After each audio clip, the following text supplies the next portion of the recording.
आज जी बैठक झाली नवनिर्वाचित सदस्यांची, त्यात आमच्यासोबत सन्माननीय निरीक्षक जितेंद्रजी देहाडे, जिल्ह्याचा प्रभारी या नात्यानं मी आणि शहर जिल्हाध्यक्ष सन्माननीय ॲडव्होकेट किरणजी जाधव आणि वंचित आघाडीचे सर्व प्रमुख मंडळी, सदस्य मंडळी आज इथं उपस्थित होते।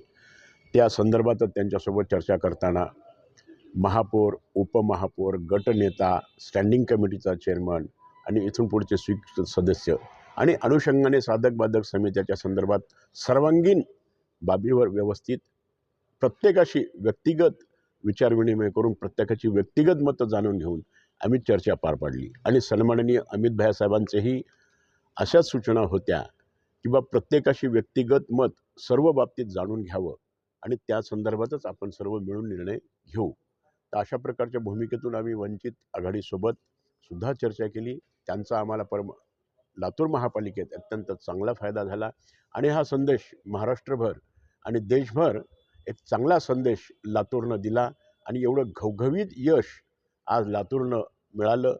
एक अमित भैयासाहेबांचं नेतृत्व निश्चितपणानं लातूरकरांनी सांगितलं की महाराष्ट्रातलं एक लोकप्रिय नेतृत्व असल्याचं पुन्हा एकदा सिद्ध झालं।